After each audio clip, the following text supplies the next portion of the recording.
Now I would like to introduce middle grade stories of resistance, healing, and a call to action. Our moderator is Carla España, uh, who is with Bank Street College of Education. She is in the bilingual TESOL program at Bank Street. Her teaching and learning from bilingual Latinx students began in Harlem, New York, with sixth graders. And you can follow her on Twitter at Profesora España. The name of the panel is Middle Grade Stories of Resistance, Healing, and a Call to Action. And now I'll turn it over to you, Carla. Thank you. Thank you so much. I am thrilled to be here surrounded by so much brilliance and inspiration. And I just want to thank you all for joining us today. So I wanted to start with very brief bios of our speakers and our panelists today, because I want to get right to the questions.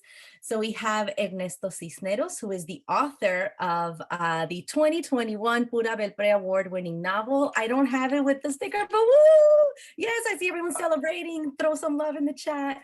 Efrén Divided. He's also a 20-year veteran teacher, currently serving the city of Santa Ana, California, and teaching reading and writing at local students at an inner city intermediate school. And you'll hear that middle grade voice here too. So we thank you for being here, Ernesto Cisneros.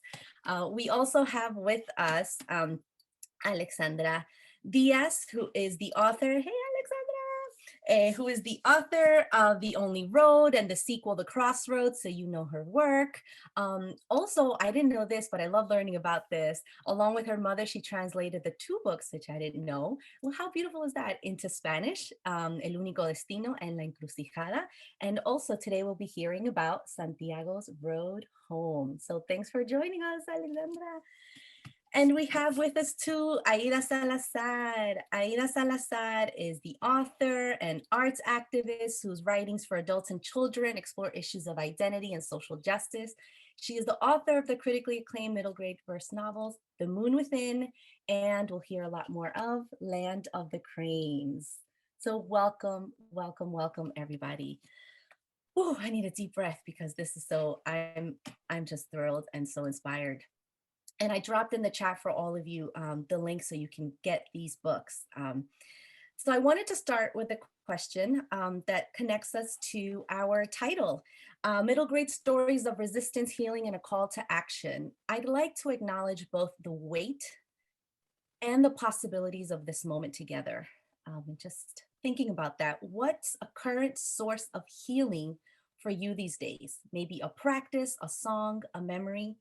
Or I know, Aida, you have your IG artivism chats too. So I'm thinking about that. So what's a current source of healing, a practice, a song, or memory these days? And we could start with, go ahead, Aida. Well, good morning. Thank you to Bank Street College and Cynthia and you, Carla. And it's such an honor to be here with such incredible, gifted writers. And so it's such a pleasure. Thank you so much. Well, you know, the wound is big, right? The wounds are many.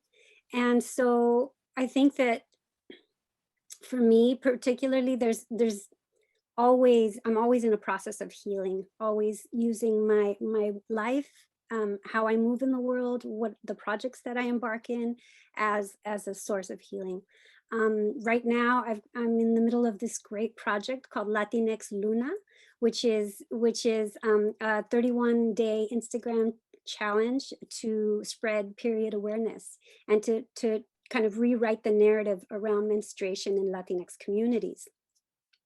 And so that to me has been incredibly healing, and that, you know, is directly connected to my first book, The Moon Within, and it because menstruation is such a taboo in our communities, and it's a wound. It really is a wound for so many of us who menstruate. And so I think just, you know, fighting on that end to dispel or to rewrite that narrative is really positive, and it feels very good.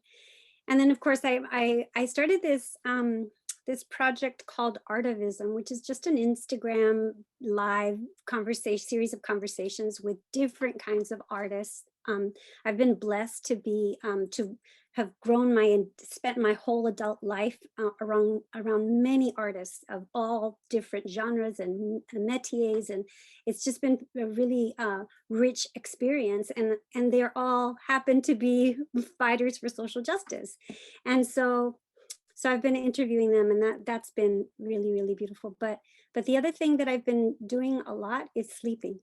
And so that's another way that I've been healing, just like that, sleeping. Thank you, Aida. What about you, Ernesto? Well, I agree with everything you just said there. You know, it's been difficult. Last week, I know that some of the detention centers reopened, and I made the mistake of trying. I wanted to make sure I have my eyes open. I want to make sure that everybody's being treated as humanely as possible, and I'm trying to educate myself as much as I can too. And I made the mistake of actually listening to some of the comments that were being said, and it took me down to I was really hurt. And so when you ask about how we heal, one way that I'm finding it is events like this, and all the and watching the industry slowly, trying changing a little bit for the better. And so I've been just kind of surrounding myself with as many positive aspects that I can surround myself with. So just listening to everybody, reading books, books like this that help me just to see that we are having an impact. Also in my classroom, being around my students really helps. Receiving letters from kids like Efrén, that is really, really helping me get through these times. So I think that's something that's really helping. And I'm hoping to get some sleep at some point too, so maybe that would help. But yeah, definitely just events like this is really helping. And just watching, I mean, all the amazing books that are coming out there, I feel like I'm starting to feel a little bit of a change coming. Thank you, Ernesto. Alexandra, what about for you? I wish I could say that I was doing, the same things that Aida and Ernesto are doing. And no, my healing usually involves being outside, walking the dogs. And I am fortunate that I live in Santa Fe, New Mexico. So it's a very open space. And there's a lot of places where you can be in nature and be alone. And that to me has always been something that is very important. And then it also gives me the opportunity to work on future things, because the dogs really don't care if I talk out loud and I answer my own questions and I have dialogues. So it's a really great way to be plotting. And yes, occasionally, the other dog walker will kind of give you a weird look, but hey, it's okay. I'm a writer. I'm allowed to talk to myself and answer myself and argue. So yes, there are 3 voices in my head sometimes. Thank you. I love hearing the variety in this. This is beautiful. So we have some movements on social media with Latinx Luna, with the Artivism on IG. So I dropped everyone's social media information in the chat. So we're all going to follow and get to know more of you there too. Take us to the story now. What was the spark for your story? Maybe take us back to the moment where you got that first idea for this latest book that we're talking about now. So maybe we'll start with Alexandra. So it was a very roundabout way that I got the story for Santiago's Road Home. And it pretty much came about because in my previous books, I introduced a character. I don't want to reveal too much about this character if you haven't read about them. But in the first book, they're called Joaquin. And I wanted to write a story on Joaquin's perspective on what happened to their journey, or what happened to them on their journey. And I didn't get an opportunity to write that story. But one of the things that I had thought about for Joaquin was being detained in an immigration detention center. So as I started thinking about that, I thought, okay, well, this is actually something that's very important. That's something that's going on right now, and I strongly felt that people needed to be aware of it. As I said, I live in New Mexico, so I am about 5.5 hours from the border, and there are a lot of detention. Uh, you know, being sent to a detention center is a common theme here, is something that you hear about a lot. And I thought it was just so important to get that out there. So even though I couldn't write Joaquin's story, I developed this new character, Santiago, knowing from the start that he was going to be separated from the only family that he loves. And I mean, doing the research of this, you find out that forcefully separating a child from their family, even for a couple hours, has the effect of traumatizing them for life, for life. And I mean, there's a lot of resentment that can be had, because sometimes the child will feel like you didn't love me enough, and that's why you allowed this to happen to us. There can be a lot of pain as well, and hurt. So yeah, it was a story that started off from something else and then just grew and developed as I um, learned and heard more about it. Thank you, Alexandra. That's also a nice message for those of us working on different projects and saying, maybe I might not get everything into one writing project that might be my next one. Aida, what about for you? Well, let's see. So I wrote this story in about January, February of 2018. And during the time, I live in California. California was under attack by the Trump administration, because it was a sanctuary state. And there had been a death, 2 deaths actually. A husband and wife were on their way to work. They were migrant farm workers, and they had dropped their child off at high school before going to work, and they got chased by ICE. And in the chase, they crashed their car and died. And they left behind 6 US citizens, orphans. And, I think our community, I'm formally undocumented, and our community was really under siege. Not only in California, but other sanctuary states. And in fact, the mayor of Oakland had said, there's going to be a raid tomorrow. She alerted the undocumented community that this was happening. And people hid. It was like terrifying. All over the Spanish speaking media, it was just a really intense time. And despite that, ICE came and rounded up people from the street, whether or not they had children. They rounded up 300 people. And so this was kind of like the environment that was happening. And at the time, the unaccompanied minors at the border had kind of like been washed away. Like people weren't even talking about that. And the detention centers that the Obama administration built for children, that was not being talked about. And so I was sitting down, and I was doing what I do, which is, I deconstruct picture books and any kind of books. It's just, I was studying, and all of a sudden my pen wrote the word deportation, and in, I don't know what to call it, like a state of magic and channeling, no sé. But a little girl visited me, and she was there, and I wrote the first 30 pages of her story. And that story is pretty much untouched in the land of the cranes. And within a week, I had drafted the whole idea, the arc, everything. And then, and it took me about a month to write. And so this was in 2018.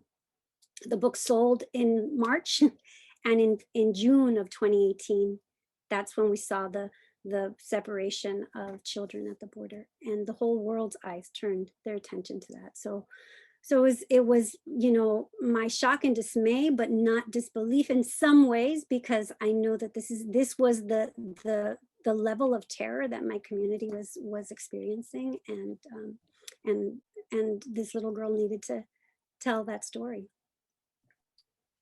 Thank you, Aida. What about for you, Ernesto? What was that moment that Efrén story started developing for you? Just unmute though. We had to have that moment, you know. No. It's just that right now I'm actually being Hyeda. You took me back to 2016 when I was seeing the terror in my classroom with my students. Let me just gather myself for a second here. Oh, dear Lord, those were some times. I started writing Efrén Divided in 2016 during the presidential elections, when hate was given just a national platform, and hate speech was suddenly was socially acceptable. And I kept hearing everything that was being said about Latinos, and just so much hatred. And when you look at the numbers, the last time I remember feeling this way was back in, I don't remember the exact year, but remember Proposition 187, when, the majority of California decided that if you were a teacher and you suspected that one of your students might be undocumented, that you were going to have to report them. And even to this day, I was so devastated. And, even though the courts, rejected it, the majority of the state was in favor of that. And so even right now, I'm still hurt by that. And I know as a growing up in my community, I always kept hearing all these negative things, and I always, I took all that in, and I guess to some degree you buy into this stuff. And so I wanted to write a book that would affirm and celebrate the Latino culture. People talk about window books. I didn't want to really write a window book. I feel like in a window book, people peek into your living room, which is nice and clean and orderly. I'm like, no, I'm gonna open up my garage door, and you're gonna see my mess. You're gonna see, all the boxes stacked up on top of each other, and all the things you want to throw away. And I wanted people coming into my house and seeing what a real Latino family is like. I wanted to celebrate my students' lives, my community's lives. And so, I knew I wanted to write that. And then I had a few of my students who actually had parents deported mid-year. And so I knew that was the plot of the story I needed to do. I needed to, what do you say to a student like that? I remember speaking to one after school, and I didn't have much to say to him. So I wanted to write something that would help them to navigate what's going on in their lives, to empower them, to give them hope, and just to let them know that they're not alone. Thank you. Thank you for those words, and just to get to know the start of these stories. And as those of you joining, if you haven't read the books, you're hearing a little bit about how the protagonists in these books all experience this really unjust, dehumanizing immigration system. And we learn of this through Betita's poems in Land of the Cranes, and Santiago's conversations with other kids like him in similar situations in Santiago's Road Home. And in Efrén Divided, Ernesto, you write, from what Efrén could gather, the word ICE wasn't something people like to talk about, at least not around kids.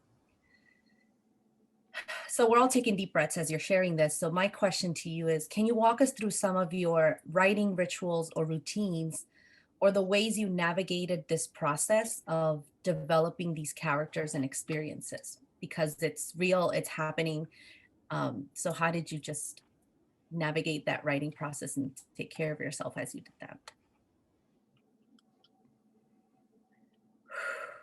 that? That's a tough one. I'm probably not the smartest. I don't have the smartest way of going about this, because what I do is I just embrace that, and I put myself through those experiences. So, for example, Efrén Divided is a U.S. born, and I was U.S. born, and I had family members that weren't. And I always wondered why I was afforded, that special rights, a certain life that they weren't. And so growing up, as I was writing the book, as far as like routines and how do I navigate the process, I'm a method writer, so I just write from the heart. Um, you know, my agent calls it underwear writing, where you just pretty much just bear it all, or just about. um, and so I just really just I've lived a lot of these experiences, and so that's what I do. I just relive them and I put them down on paper. And it's not the best strategy because it's devastating. I can tell you that I wasn't at my healthiest point after writing Efrén Divided. Um, I put myself through a lot, and it took its toll too.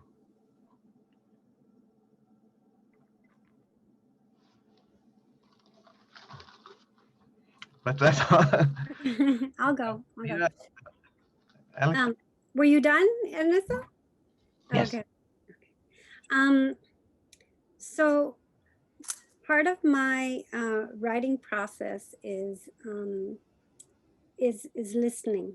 I have to be a really, really good listener in order to be able to convey with authenticity, with heart, with emotion, all of the things that I want to convey. And I've been listening for a really long time, intently, as I thought I wanted to be a writer since I was a child. And so I think that, practicing that, also studying very intently, a lot of craft and reading and deconstructing books. Those are all kind of my strategies that I use to write. But this story came from not from all of those very traditional ways that that I had kind of practiced. This story came from listening to a deeper, kind of higher consciousness, I would say. And I saw Isabel Allende once say that she went, that's what she does, that she channels these characters. And I was like, girl, I don't know about that. but that happened to me. And it was a very magical experience, and one I felt very honored to take. So like I said, this story came through me, and it came very, very fast, but it also came from all of the things that I've listened to in my life, and the people and the stories and my ancestors and my tias and tios and my cousins, who all informed this book in different ways. And I'll say that, that you can't underestimate the power of that connection. That connection is so vital to creating authentic and powerful work. And so that's how I that's how I work. I don't know, this time anyway.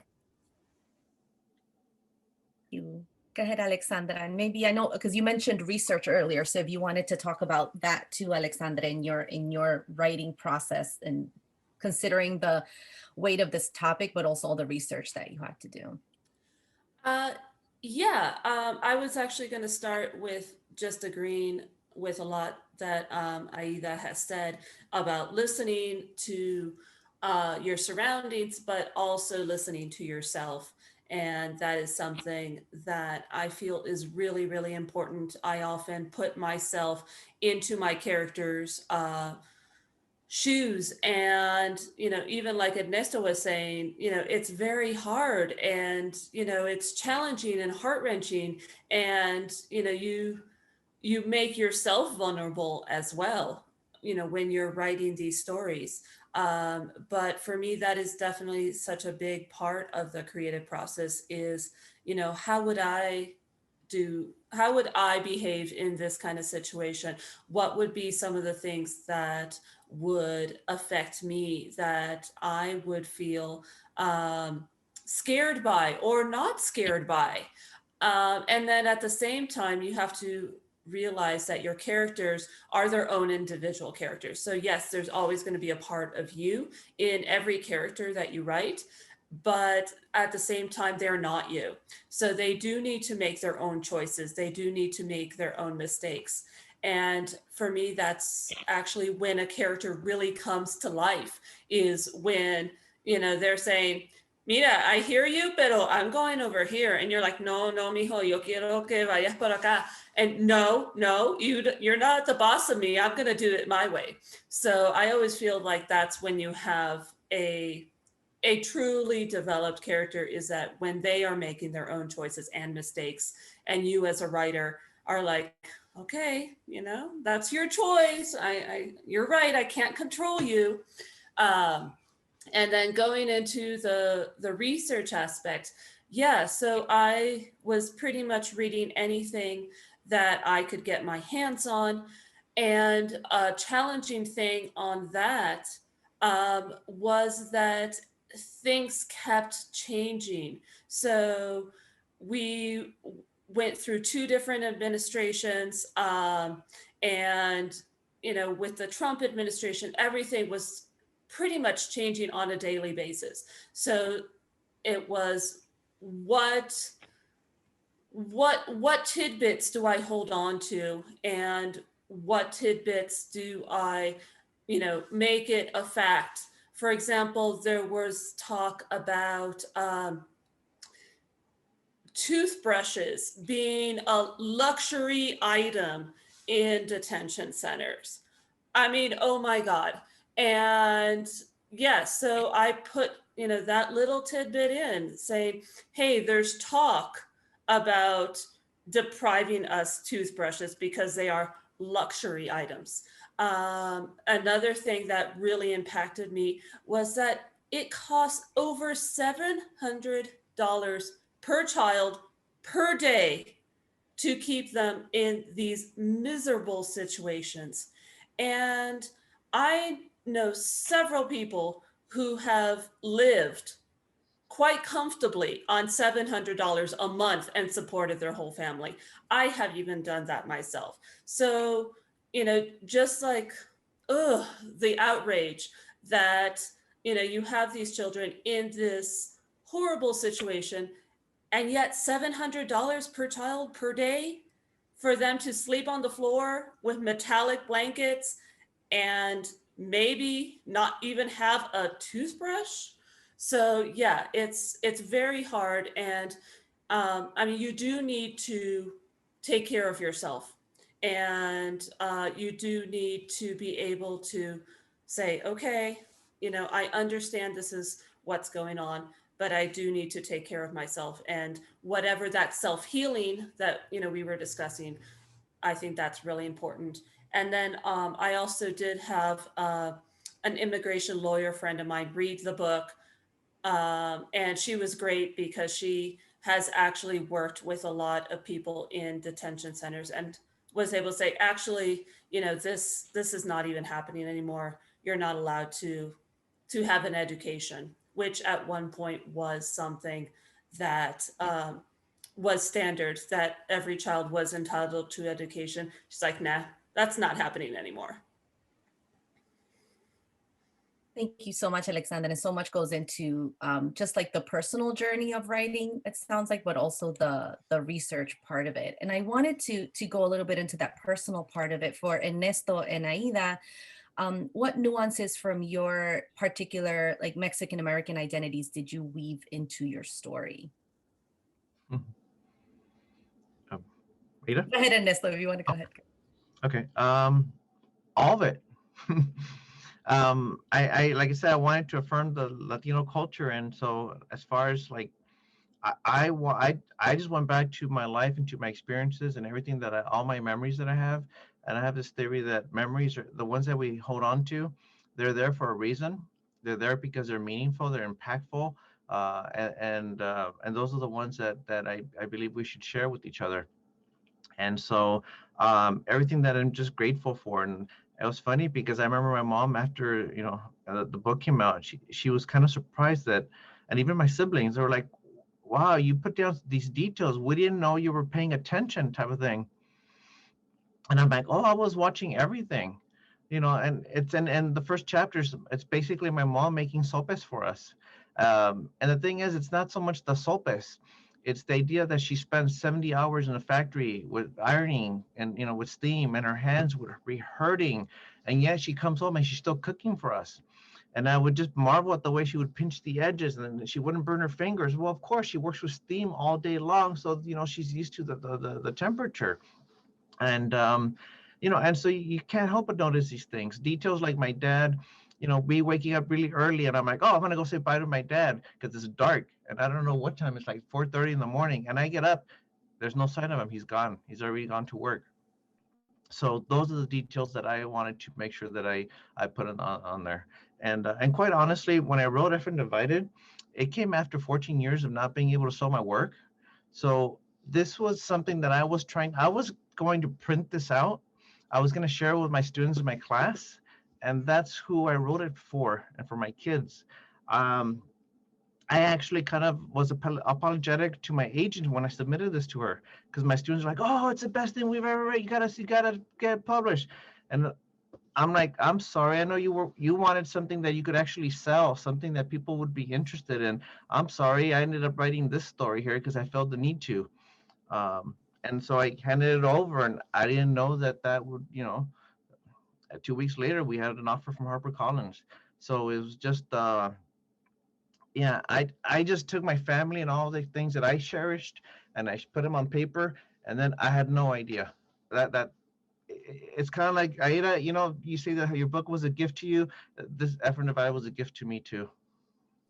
And it's a gift for all of us. I have a book club coming up with my teachers in a book club. So I have all of my Post-it notes of all those references that you just mentioned. I was like, family references, Spanish I see in here. So I'm getting ready. I'm ready. If any of you, of my students or teachers are in the event right now, we're getting ready for our book club coming up. What about for you, Aida? Well, Land of the Cranes is a translation of the word Aslan. Aslan is a Nahuatl word that comes from a mythology, Mexica mythology, that said the Mexica or the Aztecs descended from a place in the southwestern U.S. and they went down to found their great city in the center of the universe, and Mexica Tenochtitlan, which is modern day Mexico City. And so the prophecy said that one day they would return to Aslan, and Aslan has been translated to Land of the Cranes, and that's why that's what the book is kind of, the foundation is built on. And so so that kind of informed everything, right? This kind of mythological yearning to return, to belong to a place. It all kind of was woven into it. And that's kind of like on the thematic larger scale. And in a more kind of micro scale, there are a lot of little details. I wanted to make sure that this story was decidedly Mexican. The people incarcerated in concentration camps in the United States right now are majority Central American, Black and brown people, and Caribbean people and African people. And so Mexican people, of course, are included. And our history of the criminalization of migration goes very, very far, as long as the Spanish American War and whatnot. So we have a long history of being criminalized, Mexicans do. But I wanted to make this character decidedly Mexican. And so there were a lot of little details. I made sure that her mother was a Guadalupana, which is very Mexican.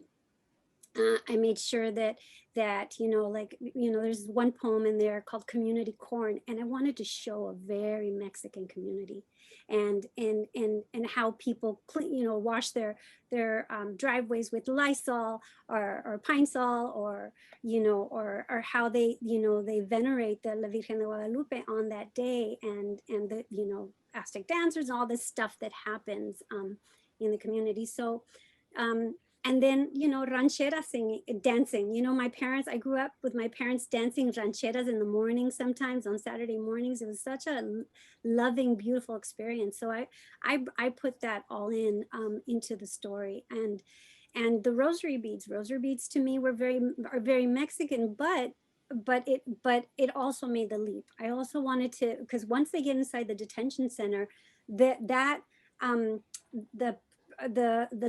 nuance of their experience as Mexicans kind of gets equalized with everybody else. There is no specificity. They're all caged birds with broken wings, right? So but one thing, many things that have been found along the border have been rosary beads. People who have died in the deserts, they've compensated rosary beads, and I really wanted to put the rosary beads in there to not only kind of make a nod to Betita's mother as a Guadalupana, but also to make a connection with other communities who were caged. Thank you for responding to that question. And I wanted to take a moment and give a shout out to all the teachers who are watching us now live. We're, thankful for all the work that you're doing and using these books. So with teachers in mind, I wanted to also acknowledge the teachers in your books. So each of your books shows the impact that a teacher can have on children's lives. In Land of the Cranes, Betita's teacher taught her about picture poems. In Santiago's Road Home, Señor Dante helped Santiago and others develop their reader and writer identities.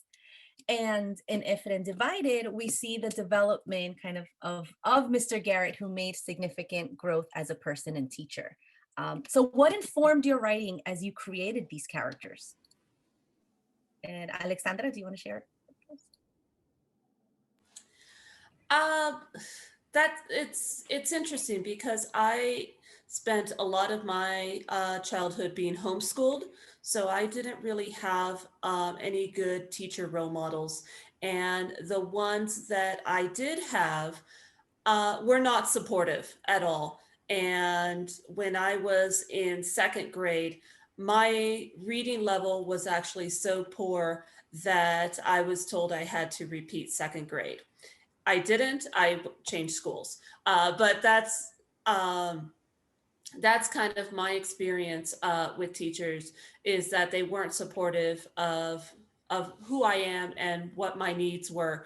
And I guess when I write teachers, I want to write teachers that I wish I had when I was younger. So teachers that are supportive, teachers that encourage individuality and understand that there isn't just one way of teaching. There are loads of different ways for a child to, or an adult, a person to be able to learn and grow and develop. And yeah, so I always have them be the teachers that I never had and that I wish I had had. Thank you, Alexandra. What about for you, Aida? Well, I'm a former teacher, a former arts a teaching artist, and a homeschool mom. So teaching to me is not only in the classroom; it kind of goes beyond. But some of one thing that I was kind of conscientious about is making sure that I taught arts integration. I found that my students always learned through the arts in more powerful ways than just kind of like in non-project based, very kind of intellectual ways. But if they were making and if they were using their creative brains, then it kind of increased their capacity to retain and to create, really, and to learn. So I wanted to make Betita be the product of an arts integrationist teacher who teaches through the arts. And so to me, that was really important to do with Miss Martinez teaching her how to write a picture poem, which is something that I use with my children, that was inspired by Waldorf education and that pedagogy that says, that you teach through hands, heart, and mind. And so So and we would do these textbooks. We would write our own textbooks, and I would call them reflections. I would call, let's do a reflection on, a field trip we did, or a science project or whatever, and they were to draw a picture, and inevitably my children would always write poems. Their little kind of inscriptions that accompanied their pictures were always poetic. And I think children are natural poets. And so it felt very, very easy to incorporate that practice in Land of the Cranes. So yeah, so we can use Land of the Cranes in our poetry units throughout the year, yeah. And what about for you, Ernesto? Well, the Mr. Garrett character was there for two reasons. One, it's kind of to give a shout out to teachers. For example, Sharon Saxton in Santa High School, who my book exists only because of her, and the day she called me out in a very awesome way. She showed me she cared, and she was the first teacher who ever I felt cared. And quite honestly, I didn't believe in myself, but sometimes you have to believe in people who believe in you, and that sometimes that's enough. And the second thing reason Mr. Garrett is there, and it wasn't so much that I was trying to give a message to the teachers, although I know teachers who at one point, this is my 25th year teaching now, and sometimes you kind of do burn out. And I do see it sometimes with other fellow teachers that they need to be reminded of what they've forgotten why they started teaching in the first place. And after 25 years, I was going through a little bit of a funk myself. And so I needed to really slow down, take a deep breath, and remind myself of why I was teaching. And so Mr. Garrett was kind of a reminder to myself as well. And this is the beauty about the book. They say, you shouldn't judge a book by its cover. But in this case, I encourage it. And part of the reason is that sometimes, like even right now with the pandemic, I have so many students that aren't turning on the cameras. And honestly, it's frustrating, and it's very difficult to have a connection with the students that way. And the one thing is that I keep my cover of my book right here, right on top of my desk on a little shelf. And it's because sometimes when we see kids like Efrén, and we don't think much of them, we don't know why they're not turning on the cameras, why they're not turning on they're turning in their homework assignments. And we need to remember that if we really take the moment to get to know them, sometimes there's things going on, things happening in their lives. And these are not kids that are at risk. They're kids that are surviving. And so I keep the book right there upside down as a reminder to myself too of why I teach, and a reminder that when we have a student who they're not doing their homework, they're not turning on their cameras, they're not paying attention to us, maybe they talk back to us, those are the ones that we really need to help to put more effort into and to find out what's going on. Honestly, one teacher really can make a difference in the lives of somebody else, and all it takes is you just showing that you care. So that's what Mr. Garrett was there for. Yes. So please, everyone, we have to get these books and look at those teacher characters and think about it. For those of us who are teachers, librarians, are we truly listening to children? And so thank you for reminding us of that. So I'd love to hear, I know other people are asking in the chat, what is next? So tell us about your next projects. What are you up to? What should we be looking out for? Aida, I just saw we have Tierra de las Grullas. So we have this in Spanish coming out in September. It's on the bookshop link I put in the chat. I'll put it again. But Aida, what else is next? Oh my gosh, where to start? Okay, well, so this year I've got 2 anthologies coming out. One that everybody I think here might be really interested. It's called Living Beyond the Border, Growing Up Mexican American. And it's edited by Margarita Longoria, who's a librarian. And so that's coming out in, I think, May. And then also, this is our Rainbow. It's the first queer anthology that for middle grades ever. So it's really exciting to be part of that. And then I translated 3 books last year, and two picture books. One's called Peace, that just came out last week, Paz. It's by Miranda and Baptiste Paul, and illustrated by Esteli Mesa. And then Ojalá Supieras, I Wish You Knew, by Jackie Asua Kramer. And then I translated a novel to the English, from Spanish to the English, called Never Forgotten by Alexandra and Ivan Rickman. And so that's also coming out this fall. And then I've got my own anthologies coming this book. I was a writer on an anthology with 13 illustrators. It's called In the Spirit of a Dream. It's 13 stories of immigrant stories of people of color.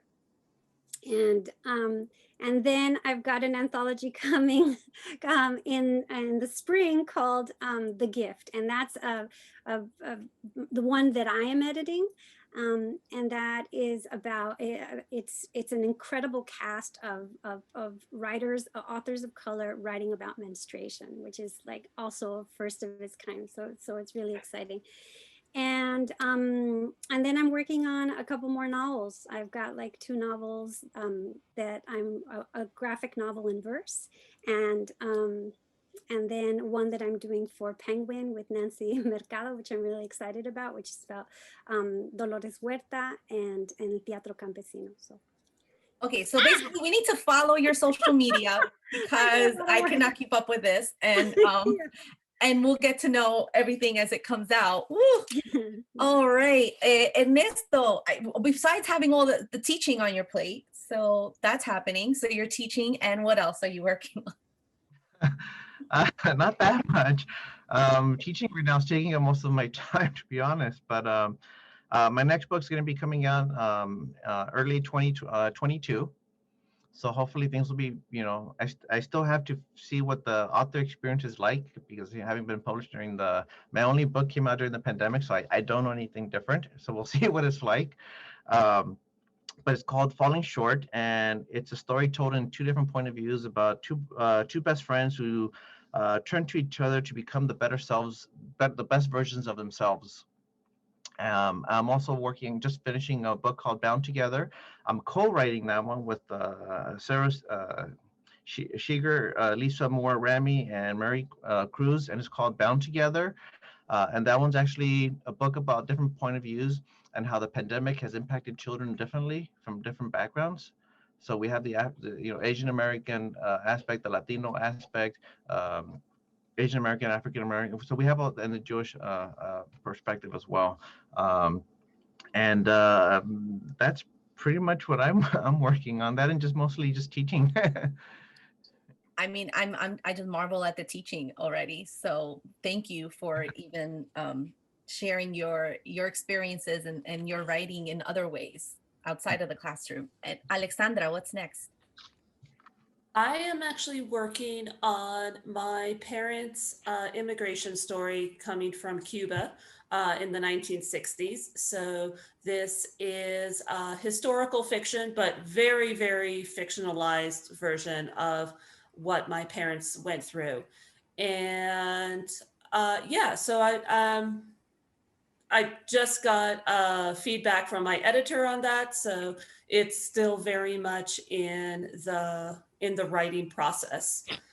But it is a story that I've been very hesitant to write because I've always felt like, I know all about that. I want to write about something different. I want to experience something different. So it is very personal.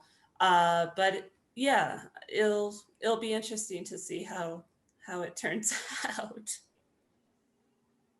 Wow, talk about now the writing process and now adding the family element to it. I know we just have a few minutes left. What would be next for us? We're reading your books.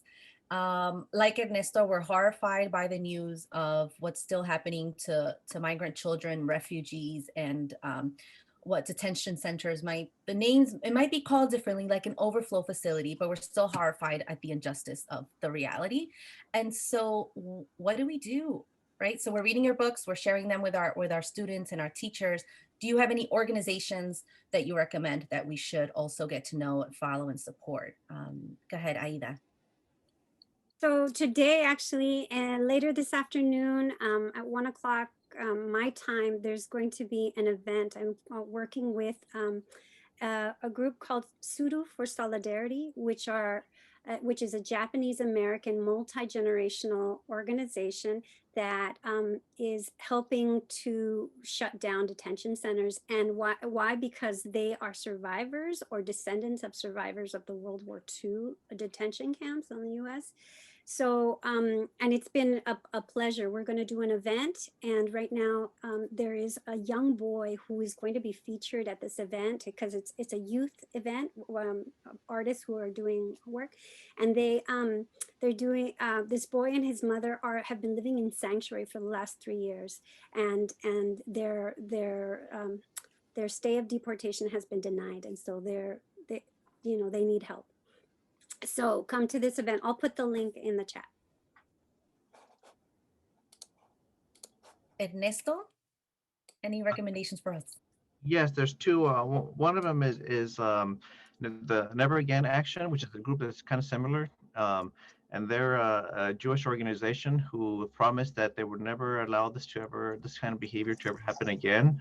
The other one is Border Angels. And they do tons of activities. They work with water drops so that when people do come in through the desert, they don't die. And so they're actually, they're saving lives. They have bond programs to help reunite families. They provide shelters in TJ and different shelters along the border. They do day labor outreach programs to provide hygiene and education to some of the people who are working. For example, like if they're in front of a Home Depot and they're all day in the hot sun, and and people, we do have something called human rights, and so they're there to inform there. They do presentations. They provide low cost legal services for people. They do a caravan of love.